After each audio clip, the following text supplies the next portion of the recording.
Fresh and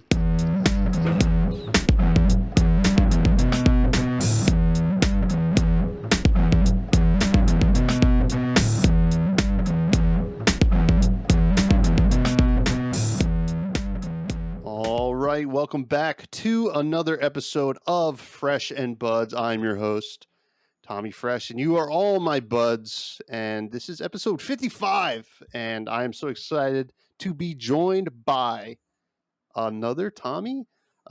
We have Tommy from Tommy's Top Picks. We got there with this little tongue twister.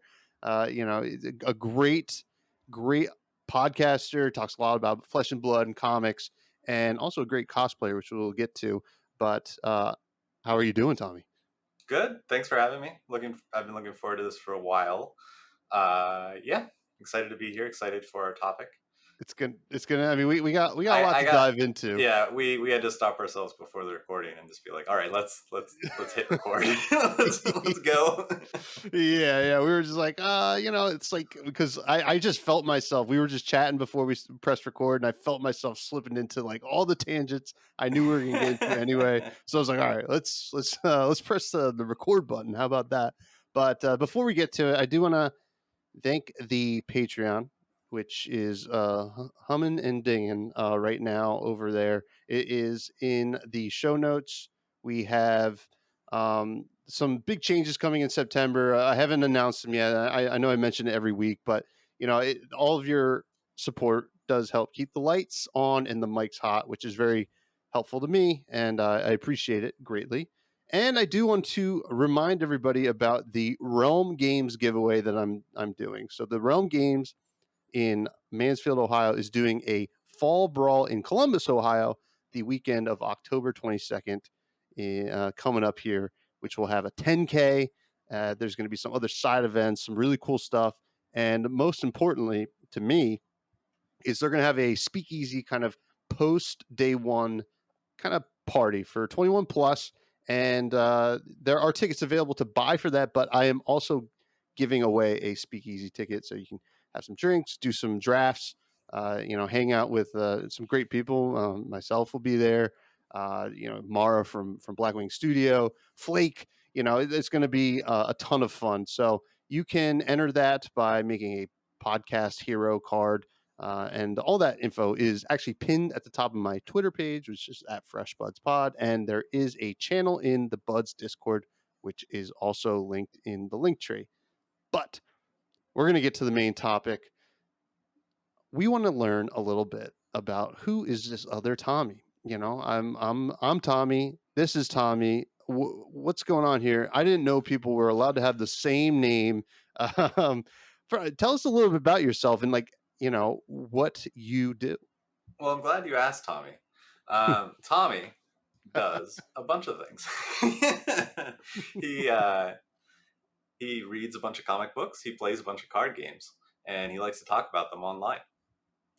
And I mean, it's one of those things where I am definitely newer to the card world than the comic world. I played a lot of cards in high school. I was in a Magic group. We played a lot of Magic and Warhammer. And then one of my friends got really good at Magic, and it was no longer fun to play Magic. We didn't go to events or anything, and then he started going to events. He eventually became a professional player. But he made me not want to play Magic anymore. Okay. So I didn't really get back into card games until Hearthstone came out, because I was a Blizzard diehard fan and played everything Blizzard: World of Warcraft, Overwatch, Heroes of the Storm, even Hearthstone, everything. And then the whole scandal thing came out, and I was like, all right, I'm done. I'm out, 100% done. And then I needed a new card game because I was the most into Hearthstone. I was a Legend player, played every day. Was pretty intense about it. Streamed it for a little bit, but got really into Hearthstone, so I needed a new card outlet.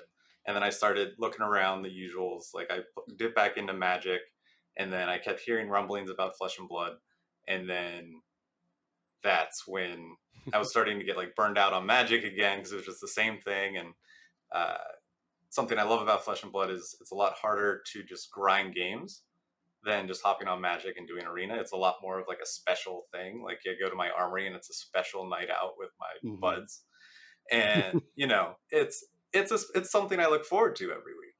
And instead of just hopping on the computer and just grinding games, and so once I moved over to Flesh and Blood, John, my partner who I do the YouTube channel with, he does all the market updates. I do the comic stuff, and we do the gameplay together and the podcast together. But so we both started we were both getting bored with Magic and started dipping our toes into Flesh and Blood, and that really kicked things off. And then we started the channel. Actually, we're just about to come up on a year at the end of September. So Nice. Well, happy almost birthday to the channel. thank you. Something interesting that you said that I wanted to kind of come back to. You said that you had a friend who became a pro Magic player. I don't know if you Yeah. want to shout out that friend, but Steve Rubin, if you're listening, hi Steve Rubin. okay, Steve, shout out to Steve. He's a good guy. He's a dev on Legends of Runeterra right now. Oh, that's He's really been working cool. on that for a long time. Yeah. A lot of FaB players love LOR as well. It seems. Yeah, it's a great game. I love I forget what it's called, the PvE version. I recently dove into it. I hadn't played it, but a couple months ago I started diving in, dipping my toes. I play it here and there, but just it's one of those things. I don't have much time. Yeah, well, too much time, too little to do. Too many hobbies, too many podcasts, too much content. Now, so you mentioned that Steve got very good. Was there a reason why you decided not to kind of give the same kind of commitment to Magic that your buddy did, or was it just it was even back then, I guess it was my one too many hobbies, because like I said, I was really into Warhammer 40K, and I was traveling and doing tournaments for that, and then I was rowing crew. I was on the ultimate frisbee team, like a lot of sports back in high school. So I just didn't. It was just I didn't have time to go to events, I guess, because my weekends were always booked with sporting events. So it was more of like a during the week after school, go hang out with the guys and throw some dice, and throw some cards. Yeah, well, and I guess that's kind of a I could see why that would be kind of a reason for you to kind of hop into Hearthstone, other than being a Blizzard diehard. Oh yeah, you could just hop on at night. Yeah. So it does bring. I mean, I don't know if you've heard about Flesh and Blood Online. I know a lot of people are talking about it.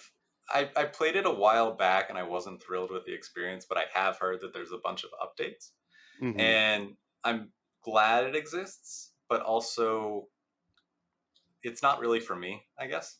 Yeah. It's like part of playing Flesh and Blood is just playing in Flesh and Blood. And like even over like webcam, it's like I have a Discord for the channel, and there's a ton of people in there, and I can literally just be like, hey, who wants to play a game? And we'll either hop on TTS or do a webcam game. Different people prefer one or the other, and I'm fine with both. And I just play less decks in webcam because understandably, it's a time commitment sometimes. It sure is. And I am probably erring more to the side of you. So one thing that I kind of fell out of love, or one of the reasons I fell out of love with Magic was Arena, and I think I just played it too much. Yeah, so it's the ease of it was like the burnout was so, I guess, intense, and like ladder stuff, and now I would be I'm like, as in its current form, Flesh and Blood Online is something I'm interested in, as like, oh, you can just hop on and play, but there's no reward to playing other than practicing, which is great. But you don't know how skilled the other player is on the other side. Like, what's the quality of practice you're actually getting? Because you're just straight up randomly, right? Or can you invite someone and like challenge them? I am not sure, because I've only looked at it for like maybe 5 seconds. Because like I saw it and I was like, oh, let me check it out, and then my ADD kicked in and I looked at something Oh, else. yeah. You know, Learning. I got it. it happens, but like but I do know that something almost like felt table is like something that I used when I first started playing the game Oh yeah, to that learn. felt table is an incredible tool that I use to learn the game. I would not Hmm. be at the level. I'm not saying I'm a great player, but I'm a pretty good player, Yeah, and I know what I'm doing. And a lot of it I learned from felt table that gave me the confidence to walk into armories and play like and know what yeah, I'm doing. Like going from, oh, I'm interested in this game to showing up at an armory. Like there's a lot to learn. oh I'm yeah, just oh yeah, I'm the kind of person that needs to know what they're doing when I go to something. And so felt table and playing on tabletop simulator with friends that were also learning and basically using felt table of what can I do? Like it yeah, highlights what you can do. So is whenever people are interested in learning the game, that's the first place I send them. Because yeah. I'm like, go set up the Ira Welcome deck as the AI. You're gonna play the same deck and play 5 of those matches. Hmm. And that's the first thing. And then they learn the steps. Yeah, yeah, they do. And that is the beauty of Felt Table. Like, how does this game work, right?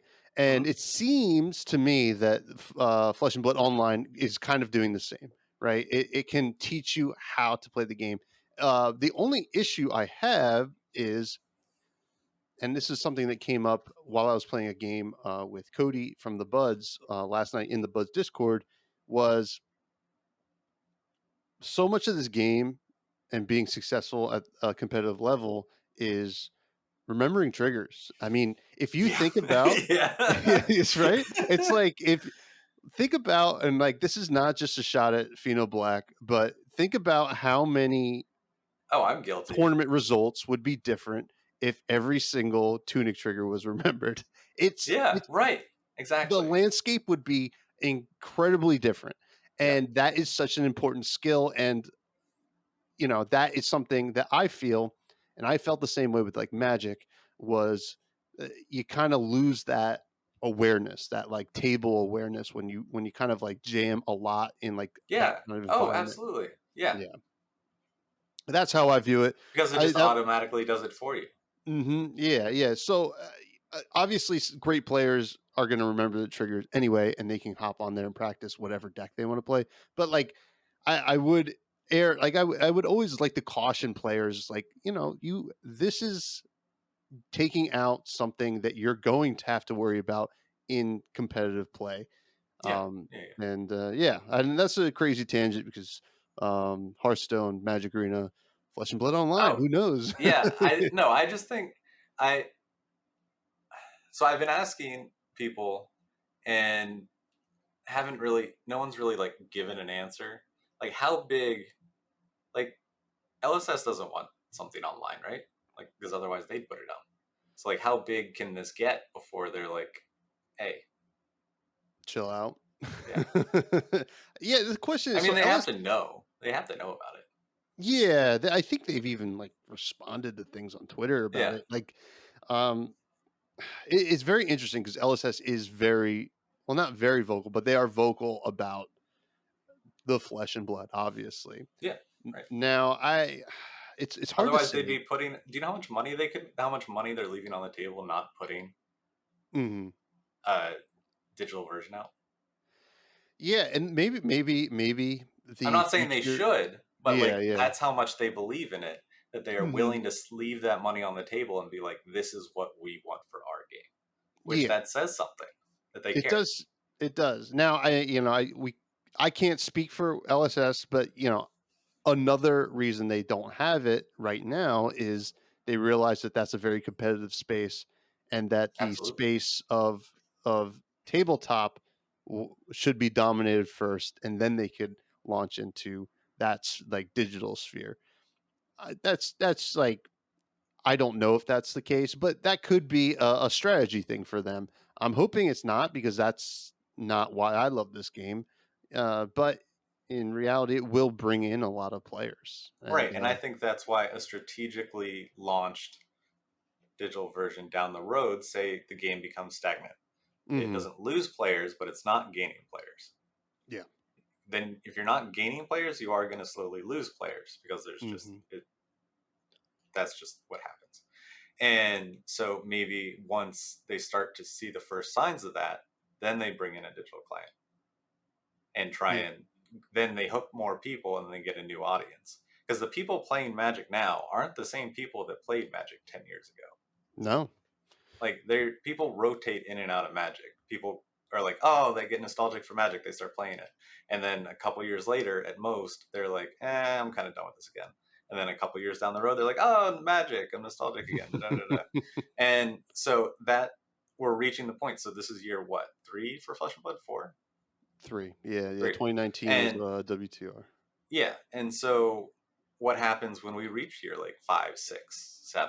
Do we still have all the original players? We're going to need to keep bringing players in as people just naturally move on to the next part of their life, which may or may not be able to include the game. Yeah. And the online client could be the way to do it, and something else that we're going to talk about a little bit later is another way they could do it. And but before we do get to that, it's it's Tommy Tangent time. I do want to know a little bit about Tommy's top picks. You mentioned that you guys talk about comic books, Yes. the market, collectibles. Just give us a lowdown on if the folks, Sure. and I hope they do, the buds out there, go check out your channel and your stuff. What could they expect? Yeah, so every Monday you get a top 5 comics, we record it Monday. Tuesday, you get a top 5 comics for the week that are coming out that day for DC and the following day for everyone else. DC has now decided that their comics come out on Tuesday, and everyone else has remained on Wednesday. For whatever reason, I just still go on Wednesdays. And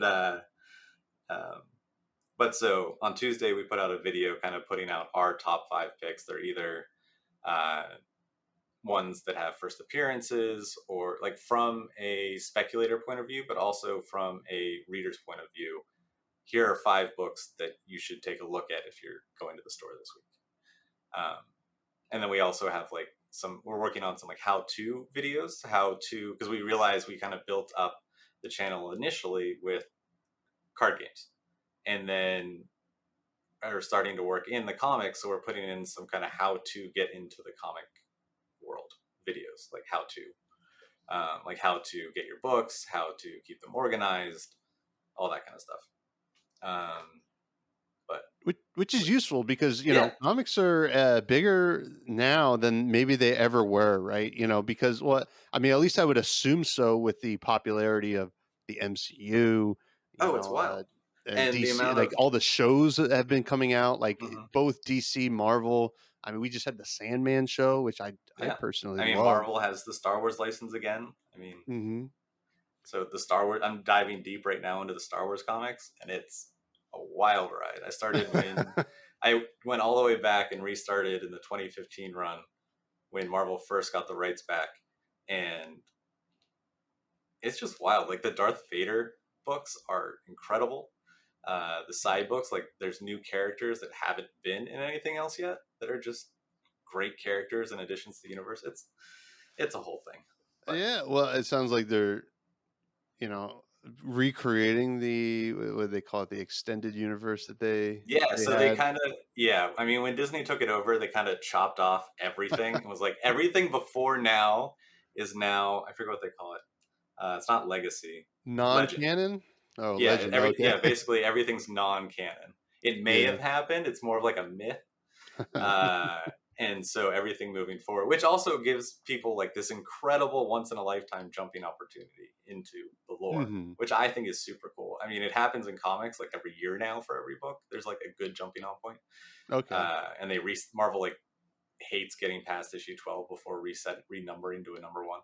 But I mean, I have my not issues, my opinions. You have your Marvel issues on in the long Marvel. box? I don't. I never actually read Marvel comics. I was always a DC guy. I am a DC guy, but recently there have been some Marvel books, and I think it's just because Marvel's pulling better creative teams overall right now. Well, they're putting the I money imagine out they for all them. want to work for them, right? Yeah, That's like the but I mean, big right hot now number. you have this guy Chip Zdarsky, right? He's writing Batman and Daredevil, two of the top Wow. selling comics, and Wow. he's writing both of them, one at each publisher, and he's writing his own independent books. He is crushing the game. Good He for is, him. yeah. Let's get him on the LSS team, huh? start doing some Flesh and Blood comic books, maybe. Oh yeah, I hope so. But I do want to get to the fresh faves here, but one thing I want to talk about is your awesome cosplay that you did at Pro Tour New Jersey. And for the folks that don't know, and they've probably seen your image Yeah, on the internet, you dressed up as Bravo. yeah, star of Tell the us, show. yeah, but tell us about that, the Okay, main villain. the villain of the weekend. Yeah, it was a ton of fun. So I wasn't playing in the major event, and my wife and we actually, uh, one of our first dates was New York City Comic Con, and we had to dress up. That was her role. Like if we were going, we had to dress up, and so we would go every year, and every year she would make cosplays. I am not the cosplay maker; I am the cosplay wearer. Okay. My wife made both mine and hers, so we won as a pair. She was Lexi, and so she did an incredible job. Like both of the costumes came out incredible. They both fit. I could walk around. I was comfortable. Um, did get a little hot in the wig. I wasn't used to having hair, which was like a thing. That was a whole thing. Like as soon as we weren't taking pictures, I had like it in a bun, like behind me. Like I cannot. I have never had that much hair, and it was not okay. Well, funny enough. I mean, I just thought that was your real hair because when I met No, you no. that weekend, I was like, he's got some nice locks. Yeah, it was a wig. The beard Uh, was real. Beard was uh, real. but I mean, the cosplay was incredible. So your Thank you. wife created it and you Yes. wore it, and Yeah. obviously your wife's Lexi cosplay was awesome as well. Yeah, she spent a And good like as soon as they announced that there was going to be a cosplay contest, like a week later, she started on them because that's awesome. she will entertain me and play Flesh and Blood occasionally. Okay, all right. Like Well, if I've like if it's been long enough, she'll entertain me and we'll play like the classic battles. She'll play Dory, I'll play Reinhardt, and it's fun. But yeah. she is much more of a creative person, and was as soon as she heard there was a cosplay contest, she was like, "We're in, we're doing it." Well, she certainly knocked it out of the park. Now, did you Yeah. win something Yes. at the So we came contest? in third. We came in third, and we got the lore book. Ooh, It the is sitting coveted lore on. book. It is sitting on my bookshelf, still in the plastic wrap. I have not taken it out yet, but I am tempted.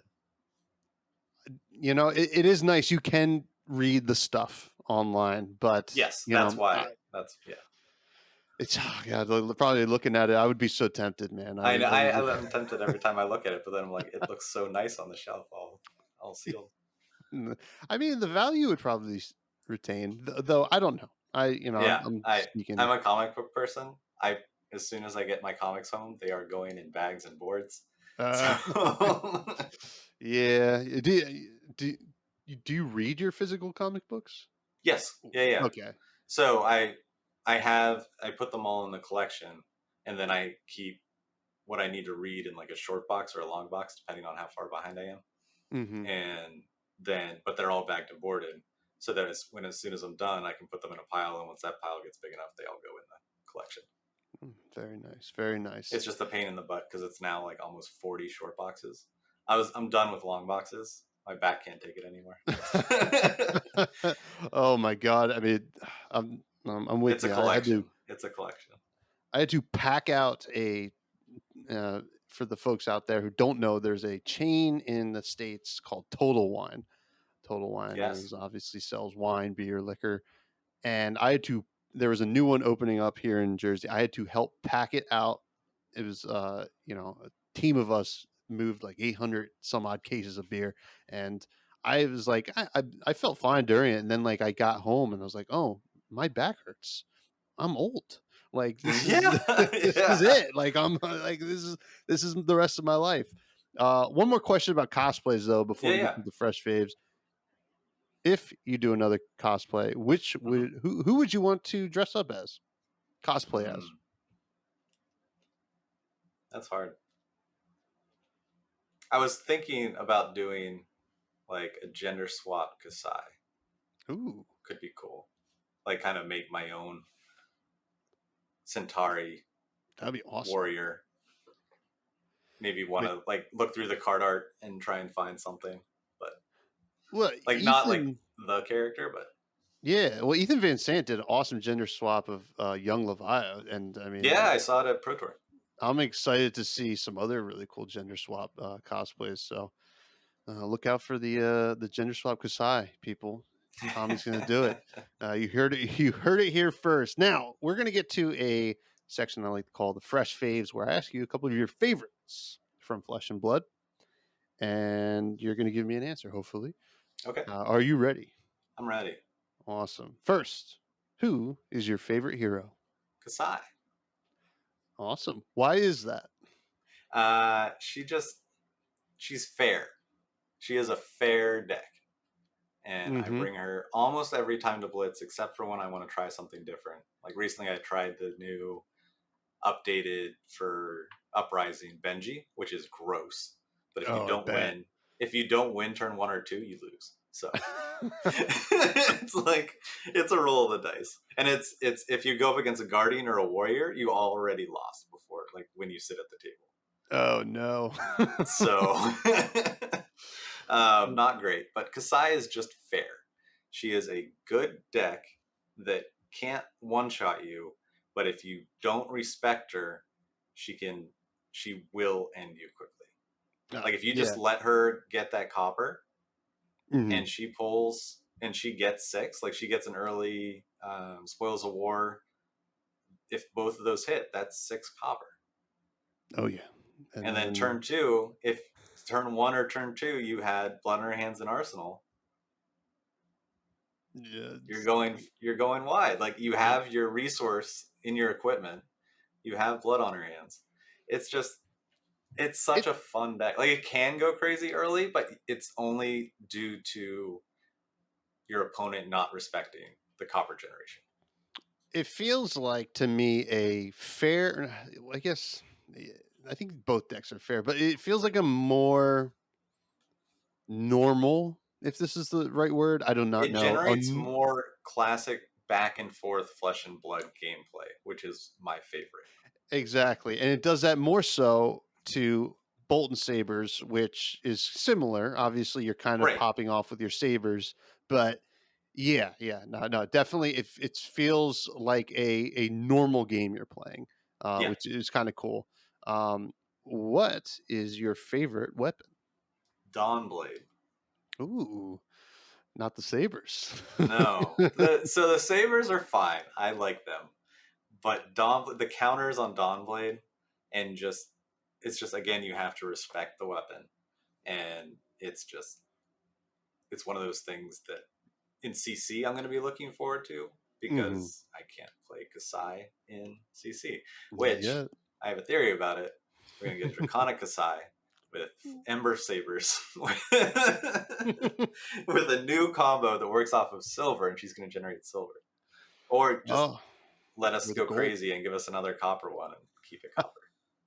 Uh, yeah, Dawnblade is really awesome. It's the classic. This is what weapons do, Yeah, yeah, and yeah. that's awesome. What is your favorite equipment? Crown of Providence. New kid on the block. I love that I card. know. So I thought about this for a while, and I was gonna say Courage of Bladehold, but then I was just like, no, I need to throw something interesting. It's not just Warrior.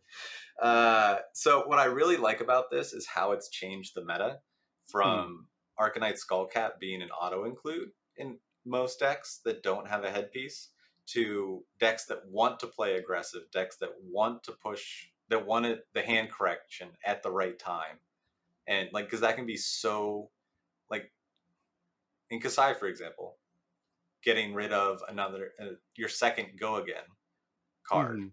and being able to pull in an attack reaction while also blocking too. Yeah.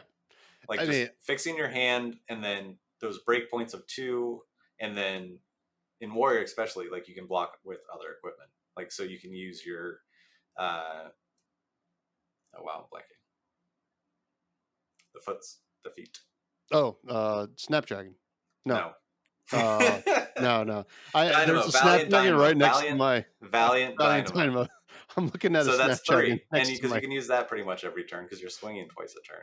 So Yeah. Valiant Dynamo and Crown, you blocking for 3, which is a pretty good breakpoint for So equipment. good. I mean, Crown's So, awesome. The first time I so get to keep blocked, your hand, correct a card, and block for 3. it's it overperforms for what I even initially thought. I thought it was powerful, but the first time I blocked a CNC with it, I was like, this Yeah. feels so good right now. Yeah, it Like, oh my does. god. But it's a great answer. And what is your favorite non-hero, non-weapon, non-equipment cards? Your run-of-the-mill cards, attacks, actions, and instant I wouldn't call it run of the mill, but it's blood on our hands because we kind of talked about it earlier. Oh, yeah. It's one of those things where you put in effort in the game, you generated that copper. Here's your payoff. Yeah. It's a payoff combo card, and it's not just a I got lucky and drew it combo card. It's I did a thing preparing for this turn. I did multiple things. Yeah, and it rewards smart setup, which is really cool, and Yeah, absolutely. gave Kasai a whole game plan, which is awesome. Yeah. I like Kasai before Everfest, and I was just like, it just didn't, it couldn't. Didn't do And much. then it's like, here's your win con, and it's like, Yeah, add which Spoils of is War, and this is, let's go. so good. But yeah, that was the fresh faves. Thank you very much, Tommy. Those are some great answers. Obviously, a Warrior fan over there, mostly Kasai, but some other Warrior spice in there as Dorothea well. too. I don't know, Bolton's. There's something about light here. It's like Bolton and Prism. I just have not touched either. I love Raiden Bolton. Saber's Bolton's very boring to me, but but also Raiden Bolton's like really bad. So I just like bad things, I guess. I just, I'm noticing a trend. but yeah, so that was the fresh phase. We did have the second Flesh and Blood Pro Tour this past weekend in Lille, France. And it was a lot of fun to watch. I don't know if you got a chance to watch any of it or see any of the updates. The meta was very diverse, but it was a little bit Runeblade heavy and like aggro heavy. But the top 8 though was 4 Briar, 1 Vis, 2 Prism, and a Dash. What was the top 4 though? The top 4 was it was Prism. Was it Prism Briar? If I'm Wasn't remembering it Briar? correctly. I thought it was No. Briar. I think maybe it was, but I almost swore at least one Prism played in the top 4. But regardless, Briar won. Yes. I love how diverse the top 8 was. Yeah, I mean it was 5 5 different heroes, and no 4 different heroes, and obviously Briar is very strong right now and was kind of eating up some like prisms, and Matt Folks kind of brought this combo Briar that he said that he kind of built like this kind of like creepers Briar where you kind of like put out these channel mount heroics at instant speed, get your action point back. It was very cool. He's a little bit of a controversial figure. That's no It was. that is I found it. something. It was a 4 Briar. It was Oh, a 4 was Briar. for Briar? It was Yeah. 4 See, Briar. Yeah. I woke up for the finals, so all I knew was like, oh, Briar won. So, Matt Folks, controversial guy, but excellent player. And I mean, geez, you could see the nerves in both those players in the finals when I was watching. I mean, yeah. After playing that many games, Oh my I'm fried. I start to feel fried after 2 3 games. I don't know. yeah. Yeah, I mean, it was impressive. Would you have thought Breyer was going to win this Pro Tour? Yes, Channel Mountain Oh, Heroic is nuts. I played that in ProQuest. I played a very similar deck. mm, I saw Zach Bunn of Team Covenant. I saw his deck at Pro Tour 1 in New Jersey. Really enjoyed it. Watched his like deck overview guide. Kind of took inspiration from that. Built a similar deck around the same mechanics, hmm same philosophy, and then this just is that on another whole level. Like I have friends from my local shop that are playing not Matthew's deck, but a similar deck to the one I had, and are just they're always winning our CC armories. Yeah, it's you know, it's tough because Breyer is very powerful. This seems to kind of like really rely on some crazy turns. We will see where it kind of goes from here because the other big story of the weekend was Joris took Prism across the finish line at the calling. So Prism has hit Living Legend. So you said you don't like light heroes. You didn't I hit the like cheering soundboard effect. Where's the oh cheering I soundboard forgot. effect? I'll put it in post, which I won't, and everybody's be like, I'm sorry, I forgot. So you said you don't like light heroes. I It's not that dislike. I don't like them. I just Mhm, so when John and I were first getting into the game, the first hero he really adapted to was Prism. mhm, And so I was like, all right, well, I'm not playing Prism because John's playing Prism. sure. And none of the other Monarch heroes interested me. So the first one I really attached to was Bravo. Oh. And I just went back to Welcome to Wraith. I was like, Guardian's cool. Like, and it was like, I think it was 2 months before Arya came out. So it wasn't, I didn't have Oldhim or Bravo. I did quickly move to Oldhim, and then I found out how long the games take to play with Oldhim. So then I switched to Briar. Good call. But They yeah, last a lot less long. yeah. And but yeah, so it's not that I don't like Prism. I don't like what she does. I hmm guess like Yeah, where that's she fair. steers the meta. Like I don't have anything wrong. I like the way I actually like the way she plays, and I hope they use that more often. And I love what they've done with Dromai with like having more permanence on the field. Sure, Like I'm sure. super hyped for Necromancer. Like the Oh idea of I already called dibs at our local shop. Not that Hey, we might be you getting can it not that you can in do that. Dynasty. I know that like the art from the one FaB artist leaked that it's on his Yeah, I don't. Well, this is all speculation, all speculation folks. rumors, but we know there's a Necromancer coming because it's in the lore book Yeah, and they said all those classes. So eventually we will get it, and I hope they take their time and it comes out and it's just not overpowered so it gets nerfed, but solid. okay. Yeah, I mean, Just like being able to put out little zombie guys. Like that's the type of magic decks I liked. I yeah, played yeah. black blue zombie decks.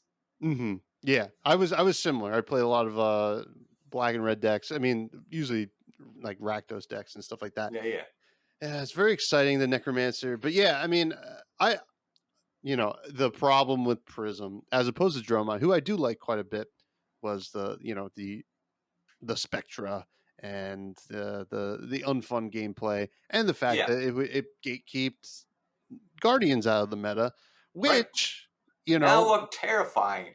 yeah, which is like, so we are now going into assumedly a Guardian meta, or at least a playable Guardian meta. I still feel like Briar's in a great spot. Some We have a other lot decks of Guardian could look players at good. our shop. Oh boy, your armories are going to last till 1 a.m. uh, It's gonna be a thing. yeah, but speaking of Guardian players and someone who's coming on the show next week, Michael Hamilton won the Battle Hardened, which was limited.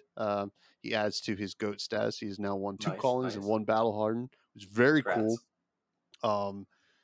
Big fan of him because he's such a nice guy and awesome player. But that was the weekend. I think it seemed to be a very successful weekend, matched that of New Jersey. Obviously, I'm a little bit more partial in New Jersey than France because this is my home. But I'm so glad that Europe got to experience what we got to experience here. Oh, And absolutely. did and they even did a cosplay contest over there as well. Did you catch any of the weekend or I news, like through mhm, articles and stuff, but not yeah, no video. I was throwing a barbecue this weekend, and that ate up my yeah, weekend yeah. between Well, that and yard work and adult fun stuff, adult and you got to adulting. party sometimes, man. That's just Yeah, how it goes. And but yeah, no, it's very awesome. I'm excited to hear about when the next pro tour is or at least next year's pro tours are announced. Hopefully they just announce all of them. That would be really sweet. yeah. And Those have one in New Jersey every year, right? oh That's god, right. I would love that. Make it like a yearly thing. Yeah, I would. James White, you could just like Why have that not? in You the already venue. figured it out. I would hope they would do a bigger convention hall in Jersey Oh, the sure. Yeah. next time. Maybe Or maybe Edison. like New York. Yeah, New York. It's drivable. It's drivable. I'd rather than Philly, honestly. I love the Philly Convention Center. Philly would be cool too. Mm, Yeah, I mean, it does just pack Unplugged. yeah. So I want to get to our main topic here, which is something that you have some authority in talking about. I want to talk about how Flesh and Blood can kind of bring in players, and we mentioned this earlier, by using their IP in other mediums. So currently, basically, the only thing that we have for Flesh and Blood right now is the game. Some content creators doing stuff, and then lore that they put out, whether it's the lore book or the lore articles on their site. This is basically it, and things that could bring in or bring people in to the game right now is like good press, people playing it, learn to plays, maybe seeing some stuff online, seeing a YouTube video. But other than that, it's not a whole lot. So, can you talk to us a little bit how you think like comic books could be a really good foray into this use of IP? Because I know other card games have done it, and Yeah, I'd be interested to see if Flesh and Blood, if you think Flesh and Blood could take I think advantage they're of gonna that. have to do it. I Yeah. think not necessarily one specific thing that they have to do, but they're gonna have to extend their IP out somehow. Like Hmm. they have a positive community. They have positivity on the game. They need to have things that can grab people that aren't walking into a game store because they don't advertise really. Like when was the last time you Hmm. saw a Flesh and Blood advertisement, even online? Like Never. I know in initially people used to see advertisements on Facebook, but I was never on Facebook. right, That was it. Like maybe Channel Fireball would post something. sure, Yeah, yeah, and like that's it. through content creators, through other mediums, not Hmm. directly from them. Um, so because they aren't marketing, they're growing through word of mouth. Hmm. So give the people that want to preach the good word of Flesh and Blood things to hand people that aren't in the world. Hmm. Give them, like, you could do a novel, you could do a comic book, you could do a TV show, YouTube shorts. Like Magic does YouTube shorts. Like there's Oh yeah. anything. I don't know. Uh, I think it's getting to a point where we need. They have built this beautiful world with all these great characters, great locations, giving us like drips and drips of a little bit of lore in the articles. And I love them. They're great, but I want more. And Yeah. so I think they should have a whole team of people just figuring out this stuff. Absolutely. And LSS should know us nerds, we are greedy. We will We buy want everything. we want to buy You put out a stuff. book, if even the one, uh, even us who don't read books will pick up the book and we will read Yeah. Well, it. here's something interesting. Like, you know, Magic used to do their novels. I remember like Hmm. in the 2000s, I would like, see the novels at like Barnes and Noble, right? Right. And uh the and Magic has like obviously a huge world to take from as well, here and there. And but I think personally, Flesh and Blood's in a great spot for novels because it it's almost like serving it to an author on like a silver plate, like by having Yeah. this hero system. You know, Right. for years Magic didn't have planeswalkers. They had, like No. main characters and stuff like that. But this is it. These are the characters. This is all about them. And Here's their origins. Here's their mhm. backgrounds. Like if they did a classic battles, right? Like classic battles is really cool. Hmm.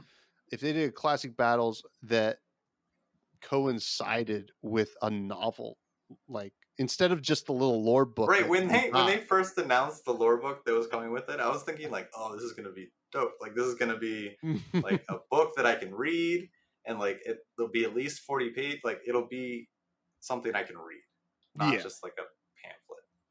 Yeah, yeah, which is I don't. I the You just reminded me that I've never actually cracked it. Like I've skimmed through it when I opened it, but I never actually read it. yeah, but like you would have read like if Classic Battles Dorinthia versus Rhinar came out with like this, it doesn't even have to be like a novel. It could be like some kind of like anthology of um like Like a almost manga sized book. yeah, exactly. Just like something that it's like this is why these characters are at odds, right? Right. This is like why there's stakes in this game, right? Because as far as you can tell, unless you're like really deep into the lore, you're just like what why are these characters fighting outside of just gameplay, you know? And that's kind of what we really need and like they could really leverage in my opinion. Oh, absolutely. Like it's gonna be so interesting once we get stories where these characters are actually like when they went on when in they had the tail story when they went on the adventure. Hmm. Um, More things like that with the heroes interacting, like Yeah. life of the party, or like the stories behind card art. Like each card, I'm sure they could do a story behind. Yeah.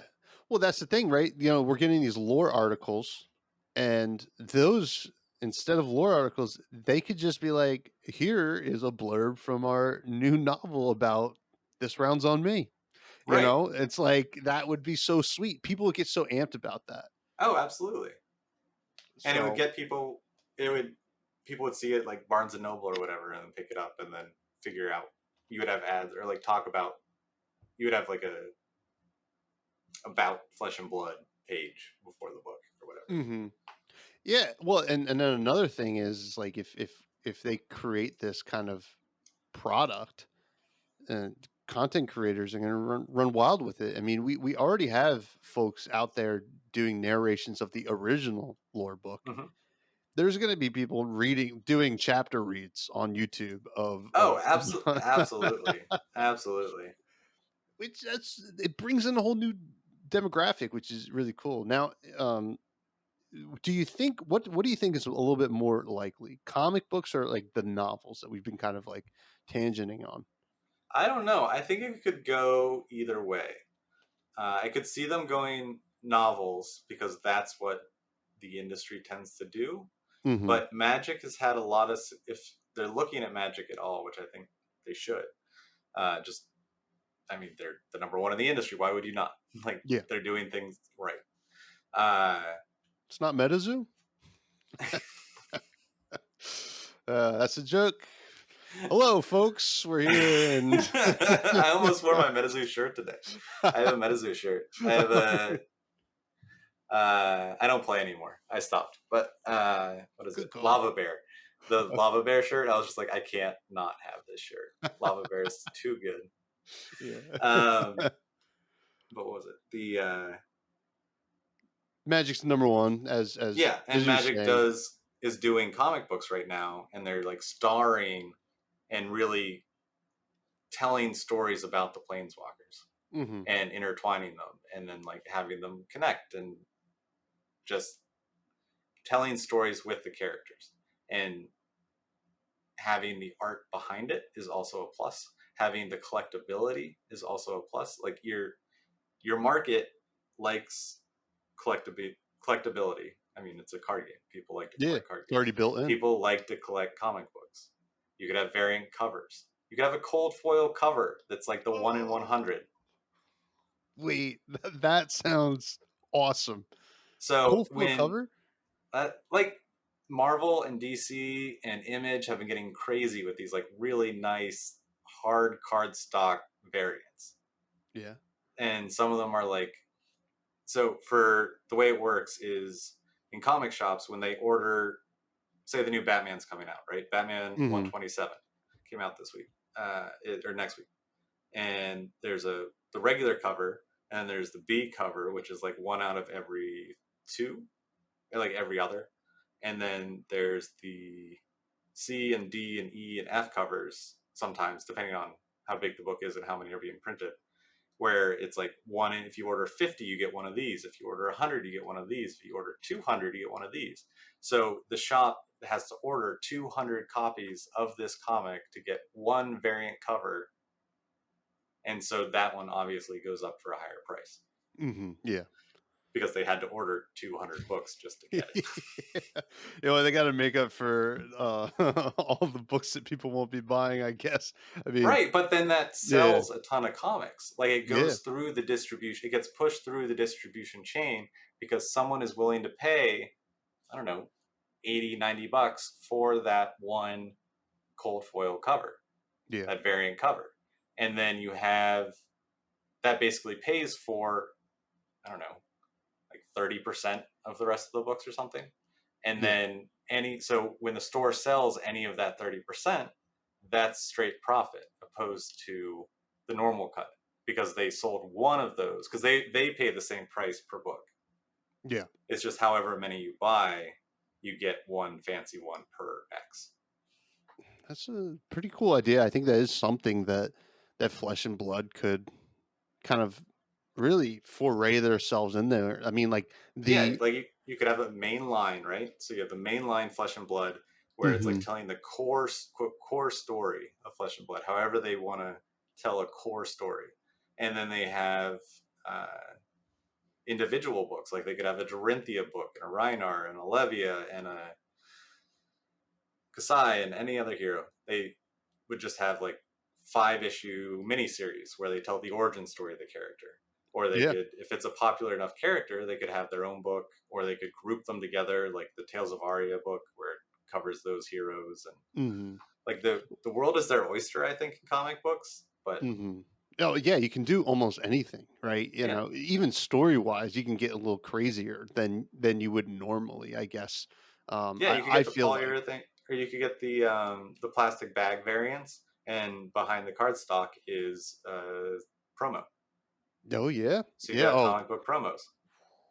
that would be sweet as well. You know, there is a lot of room to run, like a lot of runway down that way. I want like it's so hard to say. You know, we can only speculate how much LSS would kind of want to do that, but it seems. I mean, you know, I think we can both agree it seems like a no brainer.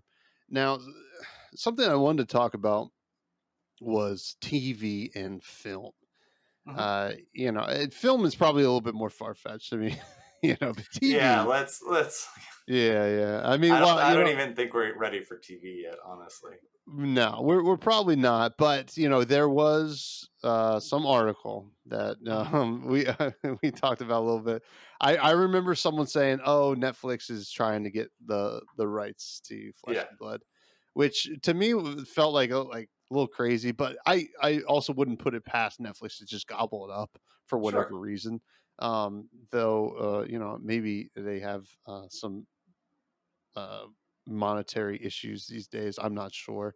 I only pay attention to that peripherally, but uh, that seems like far away. So I know that Magic also was supposed to have a show. I don't know if they ever Yeah, will on I Netflix. doubt it. Yeah, at this point, like it was going to be live action, then it was going to be animated, and then it was going to be like a straight up anime. You know, we don't know what's going on with that. That seems like so far away. You know, I don't know. Do you think that would be a good idea? Do Yeah, you down think the ever we'll road, ever get sure. it? ever. I mean, we have to get as Yeah. big as Magic, and then maybe.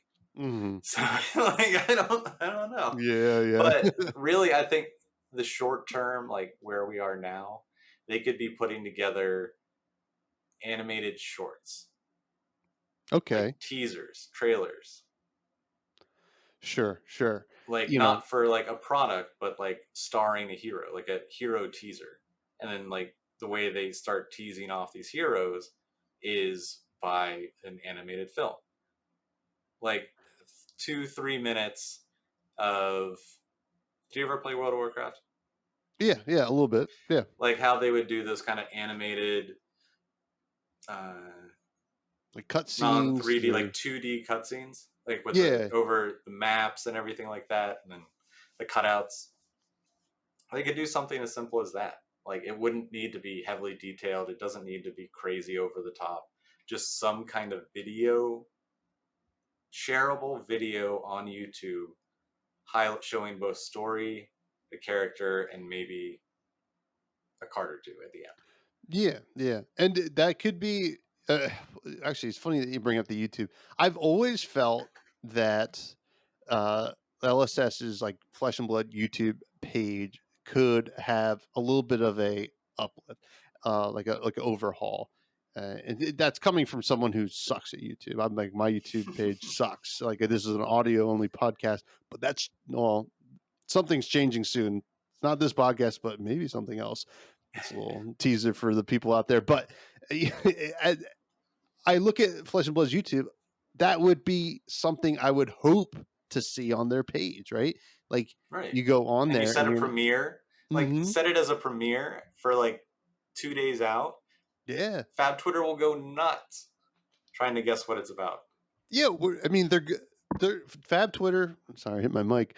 Fab Twitter is going nuts right now because September 1st is going to give us well, actually, you'll be listening to this on September 1st, but September 1st is going to give us Dynasty info. I don't think any spoilers, maybe some spoilers, but it's going to give us Dynasty info. And that's just like was from like a header on the website and Right. people are losing it. If it was a premiere, like it's like, oh, like Lexi, all they would have to say is like Lexi uh invade or Lexi attacks the monastery or something like that, and like it said as premiere, and like everybody's like, "What?" It's like, Yeah. Yeah. set up like weird plot lines in the story and stuff like that. That's a great idea. Um, And um, make it, yeah, the whole thing is make it shareable. Let it go over the Twitter, let it go over Reddit, let it go over Discords. Like get it out there. yeah, something that I Because people that aren't into Flesh and Blood, when they see like a thumbnail that's like a box or the cards or anything like that, they're just instantly not interested. But a video like this can be like, ooh, I really like that art style. Ooh, this story is really interesting. What is this from? yeah, You know what yeah, I mean? Instead of being that, because in social media world, people are scrolling and scrolling and scrolling and mhm. scrolling. Just to get them to stop is a thing, Oh yeah, oh yeah. let alone interact. And so you need a quick blurb to get their attention, and then cool thumbnail art, but actually represent that art into the video so people don't instantly click off. Yeah, and there's a lot to. I mean, I have a lot to always complain about Magic and what they did in the past, 5 or so years. But one thing I always thought they did well was do those huge, like like somewhat CG animated announcement kind of videos for their sets. Like I specifically remember the Throne of Eldraine, I think it was called, Oh yeah, that was a cool one. um, where like the gingerbread man was like running around like fighting things. And I I love Throne of remember Eldraine. It's such a good set. it was well, it gave like a lot Overpowered, of but problematic cards, but yeah, well, sure. flavor wise, But as a flavor wise, it was killing it. But like the gingerbread man was like doing all these crazy stuff, and I remember specifically on Twitter, I remember seeing people being like, "Wait, this is from Magic? Like, like this is from a card game," and it got them excited. So hey, yeah, it's also a video game, you know. Yeah. Yeah. Something like that. A collectible Alchemy's card a game. thing, right? Yeah. Yeah. Oh God, I don't even want to think about that. Luckily, I don't have to ever again. But Nope. yeah. So I think to wrap it all up here, Flesh and Blood has a huge opportunity here, right? That to kind of take their IP and use it smartly. I mean, I do really think comic books are the path because you can do all those cool variants. You can do the bag covers where you have the promo hidden inside. You could Mhm. have rarity within that, like people have done it in the past. And then most comic book stores sell cards. Yeah. And guess what? If you sell these like hot ticket comic books, all of a sudden the stores that wasn't carrying Flesh and Blood might feel like, well, I might as well bring in some product. You Right. know? Well, there. Okay, so I don't. That's more difficult because Yeah. a lot of comic book stores actually do not have access to order Flesh and Blood product Interesting. Uh unless they host events. mm, So unless they're a gaming store and a comic book store, regular comic book stores don't actually have distribution access to cards. Because I've asked, I'm pretty close friends with my comic book store. They appreciate me as a customer, and so I asked them. I was like, have you guys ever thought about carrying Flesh and Blood?" And they were like, "What?" And they were like, "I was like, Flesh and Blood? It's a card game."